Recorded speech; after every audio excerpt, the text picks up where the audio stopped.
প্রিয় বন্ধুরা, গতকালকের প্রথম পর্বে আমরা এসেছিলাম সিরাজগঞ্জের শাহজাদপুর রবীন্দ্র কাছারি বাড়ির ঐতিহাসিক গেটের সামনে। আর আজ আমরা প্রবেশ করছি কবিগুরুর সেই স্মৃতিধন্য প্রাঙ্গণে। ওয়েলকাম টু পর্ব ২। গেট পার হতেই দেখতে পাচ্ছেন কি শান্ত আর সুন্দর পরিবেশ। সবুজ ঘাস, চমৎকার বাগান আর সারি সারি গাছ।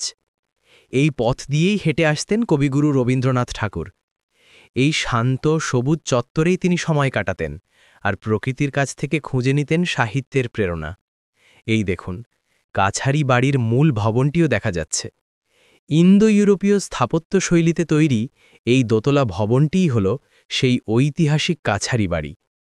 এই ভবনটি নীলকরদের নীলকুঠি ছিল। পরে প্রিন্স দ্বারকানাথ ঠাকুর এটি কিনে নেন। এখন এটি একটি রবীন্দ্র স্মৃতি জাদুঘর। দেখুন, ভবনের সামনে ফুলের বাগান এবং সিঁড়ির ওপরেই জাদুঘরের প্রবেশপথ।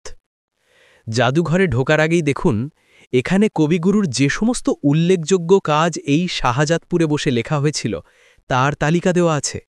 সোনার তরী, চিত্রা, চৈতালি, ছিন্নপত্রাবলী আমাতো কত বিখ্যাত সৃষ্টি, সত্যি অবাক হবার মতো। এই ভবনটির ইতিহাসও এখানে লেখা আছে। বাইরে থেকে ভবনটির ঐতিহাসিক গুরুত্ব এবং সৌন্দর্যের কিছুটা আভাস তো পেলাম, কিন্তু আসল আকর্ষণ ভেতরে। জাদুঘরের ভেতরে কি আছে? কবির ব্যবহৃত জিনিসপত্র, পাণ্ডুলিপি, ঐতিহাসিক আলোকচিত্র, সেই সব দেখতে হলে কিন্তু আপনাদের অপেক্ষা করতে হবে। তৃতীয় এবং চূড়ান্ত পর্বের চমক দেখতে অবশ্যই ফলো করে সঙ্গে থাকুন।